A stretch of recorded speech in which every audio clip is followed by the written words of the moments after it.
Hey folks, just got a little bit of an operation happening here now. I apologise, this is kind of a shitty video because I've already done a lot of the work, but I can at least go through it with you logically now without having to undertake any great amount of time and effort. Basically I've got an NP 2003 Pajero and I've got the diesel automatics. Mine had the 3.9 diffs. And when I put 33-inch tyres on, the torque converter hardly locks up, and it also kind of locks and unlocks at highway speeds, sort of like 100 k's, 110, which isn't good for your transmission. It's not good for your fuel economy. It's quite undesirable. I mean, even with the 31-inch standard tyres, a bit of a headwind or a gentle rise or the combination could bump it out. So it was kind of marginal to begin with. Okay, but marginal. And with the 33s, yeah.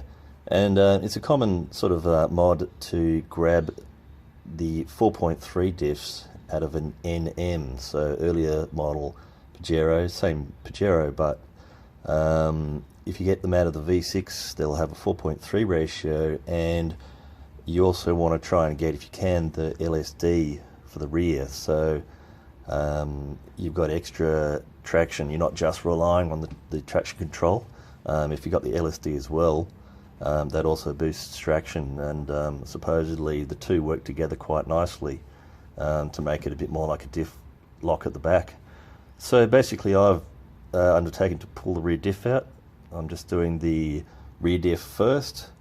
I'm actually going to test drive it afterwards, so obviously I have to not have any kind of mental block and put it in forward drive, so it has to be in two-wheel drive obviously once you've changed just the rear diff. So I'm going to change that, and I'm also going to do these bushes at the same time. These are a common wear item. I'm not sure if you can see here. I haven't looked at them from this side before, but you tend to see cracks. You can see them from the other side. You get cracks where it's joined basically. This is, you know, a good thing to do at this time. And so I'll just run you through the step process. Now, I had previously removed my rear anti-roll bar, and all I can say is it's probably made it a lot easier by having it removed. So I would say remove that.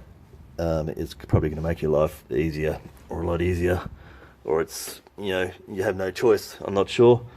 So with that removed, now there is this damper, which is quite a hefty item, and that sits on the diff. Sits about here on the diff, and the diff I bought, they'd already taken that off. They didn't give me a new one, I don't think. So I had to take this off anyway, and because of the weight of it, and it'll unbalance the diff, so I took it off before. You know, you could take the diff out then take it off, but then you're manhandling a heavier lopsided diff, and so I don't think that makes any sense at all. So I took that off. That was my number one. And I then, you want to get your diff breather off. The diff breather, you should be able to see here, I should have the torch there, this little thing here.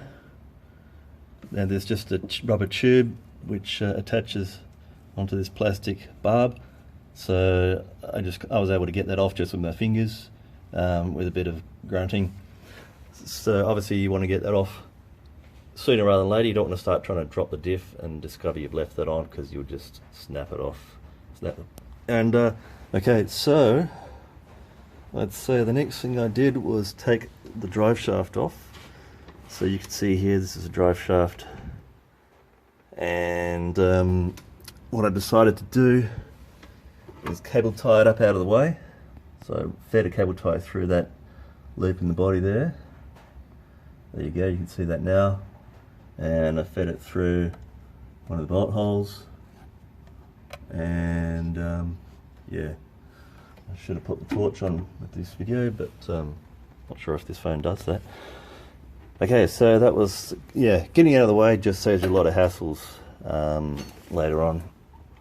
in terms of anything kind of fouling, getting in the way. Then I took the rear drive shafts off, and once again cable tied that up. You can see that there, cable tied it to the coil and got that off, cable tied it to the coil. Okay, then I popped these bolts out. Now that you come in from the other side, and yeah, that's just simple undo. Now I had the choice here of whether I left this bar on the diff and undid these bolts, there's two of them, or whether I undid these. Now they didn't supply me with one of these, so I'm going to be reusing it anyway. And right or wrong, I decided that there was, I couldn't be bothered. If you take this off, then you've got to it's got this angled tab, but probably wouldn't have been too hard to get it back up in there. But once again, you'd be carrying more weight, and I decided to just undo these.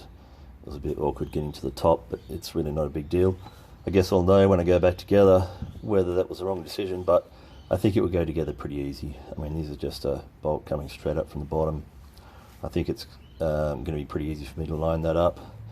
So it's actually, I took the handbrake off. That means you can rotate things to get to all the different bolts. So yeah, don't tackle this with your handbrake on.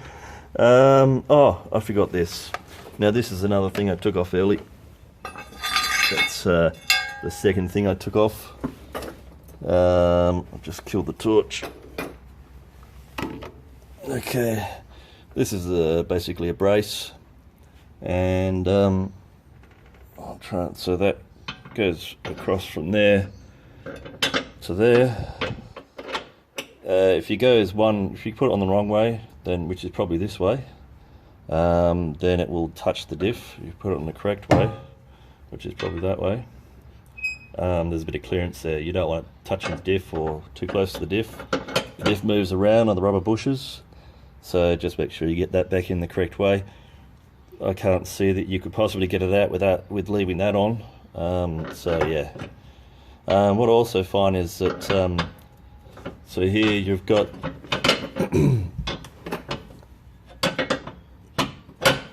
you've got a bolt going up, and then this one comes. So that's a stud. That's a bolt. I would suggest undoing the bolt first. It probably really doesn't make a difference, but if you undo, while this is still being held in position by this nut, if you undo the bolt, there's no risk of the thread on this bolt being damaged by the side of this piece here. Sorry, I wasn't videoing that very well. I had one of these that was bent once, and in the process of undoing this bolt, I damaged the thread on the bolt because of the pressure that was on it, and there probably wasn't much. Well, I could have cut it, which I should have. In fact, I think I ended up cutting it just to actually get it off, but unfortunately I damaged one of the bolts first. But yeah, anyway, so that's pretty much the story there. Now, I guess I've got a reasonable amount of stuff here, so thankfully I have this 5-ton jack, and when it came time to lowering the diff out and wheeling it out, you can see here there's kind of this low section here, and I just went just in front of that, and thankfully it's actually pretty stable on here. You can see that. I know the camera's moving too, but it's actually, I mean, yeah, you could definitely topple it off, but it's actually not bad. That's partly because I didn't quite get it centered, but it's close to toppling. But realistically, I did it okay. I mean, you really don't want to end up with that in your face, so be very careful when you're taking it out and putting the new one in. So I'm just going to stop there with this video. I might do another separate video on replacing those bushes. That's supposed to be a little bit of a job. So catch you around.